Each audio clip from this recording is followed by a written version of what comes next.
একজনে প্রশ্ন করেছেন যে হুজুর, আমরা যে 5 ওয়াক্ত নামাজ পড়ি, এই 5 ওয়াক্ত নামাজ কি অন্য নবীরা পড়তো কিনা? অন্য নবীরা আমরা যেমনিভাবে কোরআনের থেকে সূরা তেলাওয়াত করে নামাজ পড়ি, তারা সূরা পড়তো কিনা? এবং 1 রাকাত নামাজে 2টা সিজদা হলো কেন এমন করে, এবং কোন নবীর উপরে কোন ওয়াক্ত নামাজ ফরজ হয়েছে, এমন একটা প্রশ্ন আপনার ফেসবুক পেজের ভিতর করেছে। এই ফেসবুক পেজের এই প্রশ্নটার জবাব আমি মনে করি যে তিনি কোন অ্যাঙ্গেলে করেছে আমি জানি না, কিন্তু আমি মনে করি এই বিষয়টা আমাদের জন্য একটা শিক্ষণীয় বিষয়। কি বিষয়? শিক্ষণীয় বিষয়। সংক্ষেপে এর আলোচনা করার চেষ্টা করবে ইনশাআল্লাহ।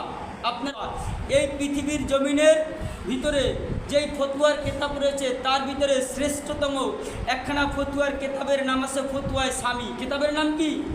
ফতুয়ায়ে সামি। আপনারা কথা বলবেন। পৃথিবীর জমিনের ভিতরে শ্রেষ্ঠতম আরেকখানা ফতুয়ার কিতাব রয়েছে। এই ফতুয়ার কিতাবের নাম হচ্ছে গায়াতুল আওতার। কিতাবের নাম কি? গায়াতুল আওতার। 2 নম্বরে আরেকখানা ফতুয়ার কিতাব রয়েছে। এই ফতুয়ার কিতাবখানার নাম হচ্ছে তানবীরুল কুলুব। কিতাবখানার নাম কি? তানবীরুল কুলুব। আরেকখানা উল্লেখযোগ্য বড় ফতুয়ার কিতাব রয়েছে। এই কিতাবখানার নাম হচ্ছে ফতুয়ায়ে এনায়া। আরেকখানা পৃথিবীর জমিনে উল্লেখযোগ্য ফতুয়ার কিতাব রয়েছে। এই কিতাবখানার নাম হচ্ছে ফতুয়ায়ে আলমগীর।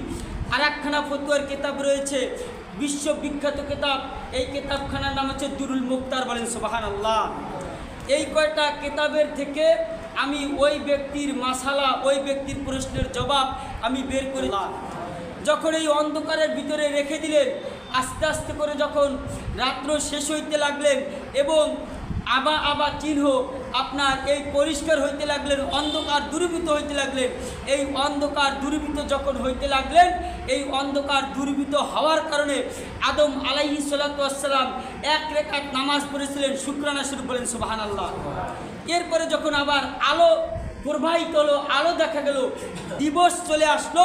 এই দিবস চলে আসাতে আদম আলাইহিস সালাতু ওয়াস সালাম শুকরানা শরীফ 1 রাকাত নামাজ পড়লেন। বলেন সুবহানাল্লাহ।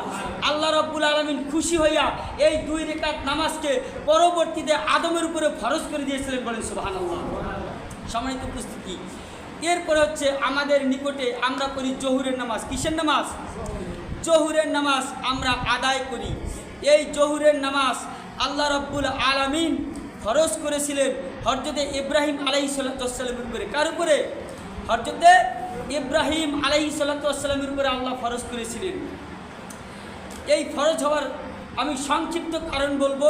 এটা হচ্ছে সামি কিতাব এবং গাওয়াতুল আওতার, তানবীরুল কুলুব, এনায়া কিতাবের ভিতরে এসেছেন যে হুজুর আকরাম সাল্লাল্লাহু আলাইহি ওয়াসাল্লাম ইরশাদ করেছেন, হযরতে ইব্রাহিম আলাইহিস সালাম যে কাজগুলো করতেন আল্লাহ রাব্বুল আলামিন তাকে পরীক্ষা করেছিলেন। এই পৃথিবীর জমিনের ভিতরে যত নবী এবং রাসূলকে আমার আল্লাহ রাব্বুল আলামিন এই পৃথিবীর জমিনের ভিতরে প্রেরণ করেছেন, সবচাইতে বেশি যাকে আল্লাহ পরীক্ষা করেছেন, এই সবচাইতে বেশি যিনি পরীক্ষা দিয়েছেন তিনি হচ্ছেন আমাদের জাতির পিতা হযরতে ইব্রাহিম আলাইহিস সালাম। বলেন সুবহানাল্লাহ। প্রত্যেকটা পরীক্ষায় 100-এ 100 নিয়ে তিনি পাশ করেছেন। আল্লাহ রাব্বুল আলামিন তার পরীক্ষায় পাশ করেছেন বিদায় আল্লাহ রাব্বুল আলামিন ইব্রাহিম আলাইহিস সালামের উপর সন্তুষ্টি ছিলেন। এই সন্তুষ্টি থাকার কারণে এই 4টা কারণে আল্লাহ রাব্বুল আলামিনের প্রতি শুকরানা স্বরূপ 4 রাকাত নামাজ আদায় করে। বলেন সুবহানাল্লাহ। 1 নম্বর হচ্ছে ইব্রাহিম আলাইহিস সালাম 1ম রাকাত নামাজ পড়েছিলেন। আল্লাহ রাব্বুল আলামিন ইব্রাহিম আলাইহিস সালামের উপর ছিল খুশি। কি ছিল? রাজি এবং খুশি ছিল। এই জন্য 1 রাকাত নামাজ পড়েন। এবং 2য় রাকাত নামাজ পড়ে যে হযরতে ইসমাইল আলাইহিস সালাম তার পুত্র সন্তান আল্লাহ রাব্বুল আলামিনের পক্ষ থেকে হুকুম হয়েছিল কোরবানি করার জন্য। এই কোরবানির যে তার পুত্রকে, সন্তানকে কোরবানি করবেন, এই চিন্তা তার ভিতরে ছিল। এই চিন্তা যখন দূরীভূত হয়ে গেল, তার সন্তান এই কোরবানি যখন তার কানে পৌঁছাইলেন, তার নিজের জবানে বললেন, আব্বা আপনি কোনো চিন্তা করবেন না, আমার আল্লাহর পক্ষ থেকে আমি ইসমাইলকে কোরবানি করার জন্য হুকুম হয়েছে, আপনি আমাকে কোরবানি করবেন। বলেন সুবহানাল্লাহ। তার আম্মা তখন ইব্রাহিম আলাইহিস সালামকে বলতে লাগলেন, আপনি কিসের চিন্তা করেন? আমার আল্লাহ রব্বুল আলমিনের পক্ষ থেকে যেহেতু হুকুম এসেছে, বিদায় আমার সন্তানকে আপনি কী করেন? কোরবানি করেন। আপনার ইবলিস শয়তান এসে হাজেরা আলাইহিস সালামকে বলতে লাগলেন, হে হাজেরা, তুমি কি জানো তোমার সন্তানকে কোথায় নিয়ে যাওয়া হচ্ছে? তোমার সন্তানকে কোরবানি দিতে নিয়ে যাওয়া হচ্ছে। তখন একটা ধমক দিলেন ইবলিসকে, দূর হয়ে যা শয়তান, দূর হয়ে যা ইবলিস, আমার আল্লাহ যেখানে হুকুম করেছে তোর আমার এই সন্তানের চাইতে লক্ষ কোটি গুণে বেশি দামি হচ্ছে আমার আল্লাহর হুকুম। বলেন সুবহানাল্লাহ। ওই সন্তানকে কোরবানি করার জন্য আল্লাহ রব্বুল আলামিন কবুল করেছে, বিদায় আমার স্বামী তাকে কোরবানি করার জন্য নিয়ে গেছে। এটাই আমার আল্লাহ রব্বুল আলামিনের কাছে শুকরানা, আলহামদুলিল্লাহ। বলেন সুবহানাল্লাহ। এই দুশ্চিন্তা যখন ইব্রাহিমের মনের থেকে যখন দূরীভূত হয়ে যায়, এই সন্তুষ্টির কারণে, এই দুশ্চিন্তা দূরীভূত হওয়ার কারণে তিনি আরেক রাকাত নামাজ পড়েন। তৃতীয় রাকাত নামাজ হচ্ছে আপনার হযরতে ইসমাইল আলাইহিস সালাম এই কোরবানি হওয়ার জন্য যে রাজি হয়, খুশি হয়, তার সঙ্গে যখন আপনার সেই মিনা ময়দানের নিকটে চলে যায় এবং তার পিতাকে বলে, তার বাবাকে বলে যে আমার চক্ষুকে বন্ধ করে আমার গলায় আপনি ছুরি চালিয়ে দেন। এই কথা যখন বলা হয়, এই জন্য তিনি আরেক রাকাত নামাজ সন্তুষ্ট করেন এবং চতুর্থ রাকাত নামাজ পড়া হয় এই জন্য যেন আল্লাহ রাব্বুল আলামিন তার পরীক্ষায় খুশি হয়ে তার সন্তান ইসমাইলকে সেখান থেকে সরিয়ে আল্লাহ জান্নাত থেকে একটা দুম্বা কোরবানি করায়। এই চারটা কারণে ইব্রাহিম আলাইহিস সালাম শুকরানা স্বরূপ 4 রাকাত নামাজ আদায় করেছিলেন। আমার আল্লাহ ইব্রাহিম আলাইহিস সালামের উপরে এই 4 রাকাত নামাজ ফরজ করে দেয়। এইটা হচ্ছে জোহরের নামাজ। বলেন সুবহানাল্লাহ। আসরের নামাজ আমার আল্লাহ রব্বুল আলামিন ফরজ করেছিলেন হযরতে ইউসুফ আলাইহিস সালামের উপরে। কার উপরে? হযরতে ইউসুফ আলাইহিস সালামের উপরে এই আপনার আসরের নামাজ ফরজ করেছিলেন। হযরতে ইউনুস আলাইহিস সালামের উপরে হযরতে ইউনুস আলাইহিস সালাম 4টা কারণে 4 রাকাত নামাজ তিনি শুকরানা আদায় করেন। 1 নম্বর হচ্ছে যখন তিনি বিপদে পড়ে যায়। কিসে পড়ে যায়? বিপদে পড়ে যায়। প্রায় 40 দিন পর্যন্ত মাছের পেটের অন্ধকার, পানির নিচের অন্ধকার, আমাবস্যার অন্ধকার এবং এই অন্ধকার দূরীভূত হওয়ার কারণে আল্লাহ রাব্বুল আলামিনকে ডাক দিলেন। আপনার ওই পানির নিচে বসে আল্লাহকে ডাক দিলেন, ফানাদা ফিজ জুলুমাত আন লা ইলাহা ইল্লা আনতা সুবহানাকা ইন্নী কুনতু মিনাজ জালিমিন।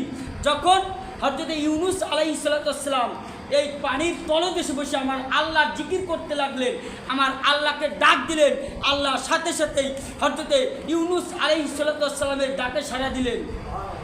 আল্লাহ রাব্বুল আলামিন সাথে সাথেই জবাব দিয়ে দিলেন, ফাস্তাজাবনা লাহু ওয়া নাজাইনাহু মিন গামবি ওয়া কাযালিকা নুনজিল মুমিনিন। বলেন সুবহানাল্লাহ। সাথে সাথেই ইউনুস আলাইহিস সালাম এই 4টা কারণে, 1 নাম্বার কারণ হচ্ছে মাছের পেটের অন্ধকার। কিসের অন্ধকার? মাছের পেটের অন্ধকার। 2 নাম্বার হচ্ছে পানির নিচের অন্ধকার। 3 নাম্বার হচ্ছে আল্লাহ রাব্বুল আলামিন তাকে, তিনি যে বিপদে পড়েছিলেন, আল্লাহকে যে ডাক দিয়েছেন, আল্লাহ রাজি খুশি হয়েছেন, সাথে সাথেই ইউনুসের ডাকে আমার আল্লাহ সাড়া দিয়েছেন। বলেন সুবহানাল্লাহ। 4 নাম্বার হচ্ছে তাকে মাছ এসে আপনার মাছ তার নদীর কিনারে এসে তাকে মুক্তি করে দেন। এই 4টা কারণে ইউনুস আলাইহিস সালাম সাথে সাথেই আমার আল্লাহ রাব্বুল আলামিনের উপর সন্তুষ্ট হয়ে শুকরানা স্বরূপ এই 4 রাকাত নামাজ পড়ে। বলেন সুবহানাল্লাহ। এই 4 রাকাত নামাজ পড়ার কারণে পরবর্তীতে আমার আল্লাহ এই 4 রাকাত নামাজকেই হযরত ইউনুস আলাইহিস সালামের উপর ফরজ করে দেয়। বলেন সুবহানাল্লাহ। সম্মানিত উপস্থিতি, আসরের মাগরিবের নামাজ ফরজ করা হয় হযরতে ঈসা আলাইহিস সালামের উপরে। হযরতে ঈসা আলাইহিস সালাম তিনি মাগরিবের নামাজ, ঈসার উপরে আল্লাহ রাব্বুল আলামিন ওহী প্রেরণ করেন। এখানে বিশাল বড় একটা ঘটনা রয়েছে, ঘটনা বলার সময় পাবো না। যেন আল্লাহ রাব্বুল আলামিন বলেন, হে ঈসা, তুমি কি কখনো বলেছো যে এই জগতের ভিতরে আমার পিতা, আমার মাতা হচ্ছে খোদা এবং আমার পিতা হচ্ছে খোদা, আমি হচ্ছি খোদার সন্তান অথবা আমি খোদা, এরকম কোনো কথা তোমার জবান দিয়ে বের হয়েছে কিনা?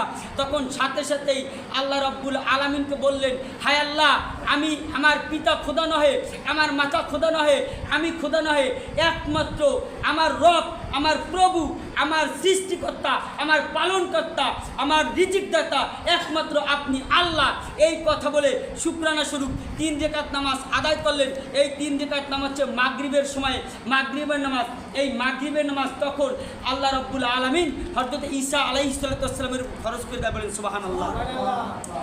ইশারের নামাজ আল্লাহ রাব্বুল আলামিন ফরজ করে দেয় হযরত মুসা আলাইহিস সালামের উপরে। কার উপরে?